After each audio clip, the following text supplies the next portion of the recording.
Hello guys, tuturuan ko po kayo paano pagluto ng kinilaw na yellow pin. Nauna, lagyan nyo ng luya. Tapos, siyempre, kasama na yung dito guys. Yung sibuyas at saka pipino. Tsaka may sili kaunti. Buhos mo na lang guys. Tulad ng ganyan.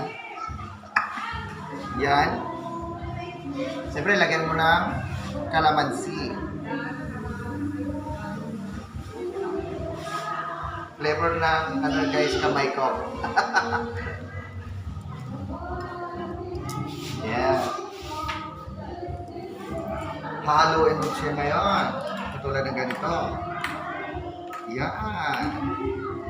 Siyempre, lalagyan mo pa rin siya ng bitchin. At saka, asin. Pling, pling, pling.